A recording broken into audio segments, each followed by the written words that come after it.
Arno Pinksteren de Ecolo, député bruxellois, Brussels parlementslid. Komt een beetje vertellen ja, wat hij hier allemaal gehoord heeft. Wat heeft dat bij hem doen rinkelen? Qu'est-ce que tu as retenu, Arnaud? Je te tutoie, je m'excuse direct.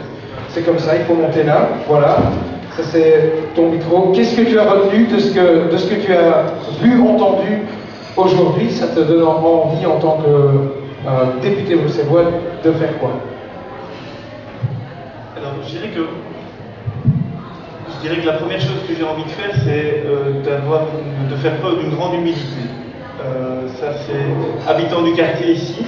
Je ne connaissais pas, moi, tout ce foisonnement, je le pressentais, mais j'ai vu ce soir, je dirais, des exemples d'initiatives qui sont aussi diverses que variées et qui ont toutes certains points communs que je vais essayer, moi, d'identifier, parce qu'on ne peut pas tout retenir, mais j'ai essayé de faire une petite synthèse des lignes de force qui me semblaient revenir dans les différents témoignages. Alors, vous m'excuserez parce que c'est un peu à chaud, hein, je n'ai pas eu l'occasion de tout partir. Alors moi, d'une part, je me dis, on a eu un premier exposé avec un constat où, en parlant de Canal, on avait juste envie de s'y jeter, parce qu'on se dit, c'est une superposition d'énormément de problèmes, le chômage, la pauvreté, l'échec scolaire, etc., etc. On se dit, mais comment on va en sortir? Alors, comment on va trouver un moyen de sortir de cette spirale qui est en fait une spirale inégalitaire sur tous les aspects que j'ai cités ici.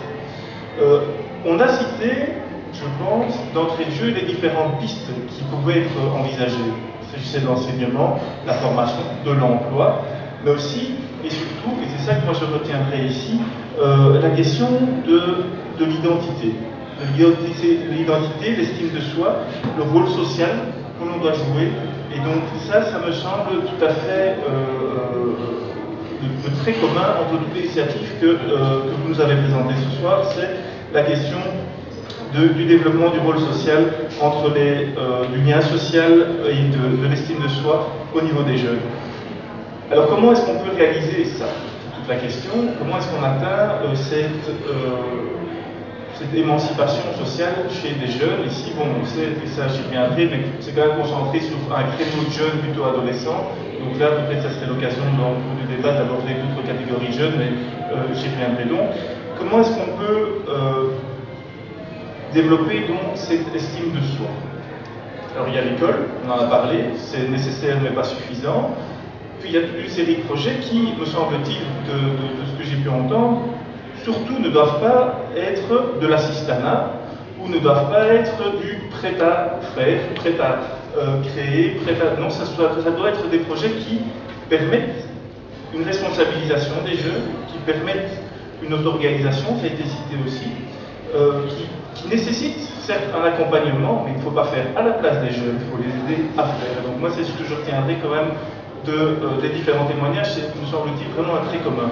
Alors on peut le faire par toute une série de biais, par toute une série de moyens. On a parlé de musique, de culture, on a parlé du sport, mais là encore une fois, c'est pas juste occuper les jeunes pendant une heure, c'est un projet tout autour. On a parlé de voyage, de coopération, de rencontres, que ce soit en Afrique, à Cuba ou en France, ou à Bruxelles. Les voyages, les rencontres intergénérationnelles sont également cruciales pour atteindre un autre objectif qui est celui de la mixité, de la rencontre, de l'appréhension de la mixité, parce que sans doute que dans ces quartiers où se concentre toute la pauvreté, tous les problèmes, la mixité aussi n'est plus présente. Alors, un autre constat que je fais, c'est qu'il est absolument nécessaire de commencer tôt ce travail-là.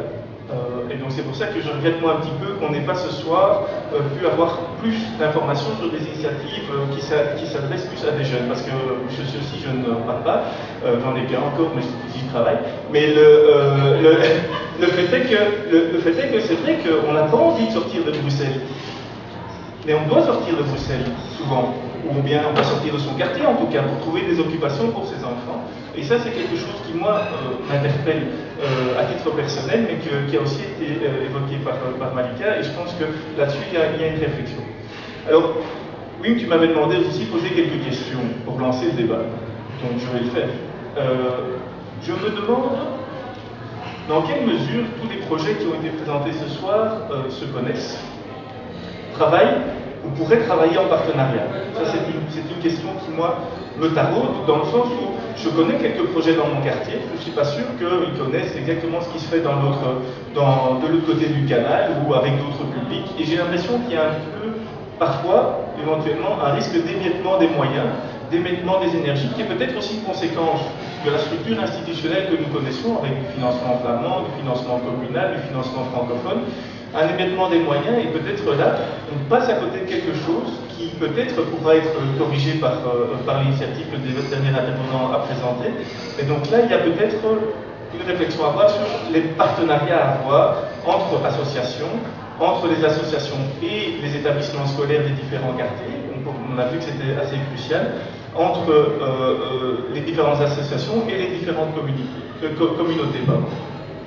Donc ça, première question, les partenariats, oui. Et alors, si on veut organiser ce partenariat, qu'est-ce qu'on fait? Est-ce qu'on fait une assemblée des jeunes? Moi, je trouve que c'est plutôt une idée séduisante. On pourrait faire une assemblée des jeunes du canal, par exemple, mais alors pas une assemblée des jeunes de 15 à 18 ans, mais des assemblées de jeunes, alors pour des jeunes avec de différents âges, qui ont tous leur perception de leur environnement, de leurs problèmes. Deuxième réflexion, c'est justement lié à la question de la complexité institutionnelle. Faut-il unir nos moyens? Faut-il essayer d'aller vers une régionalisation de nos aides, des moyens liés à l'aide à la jeunesse?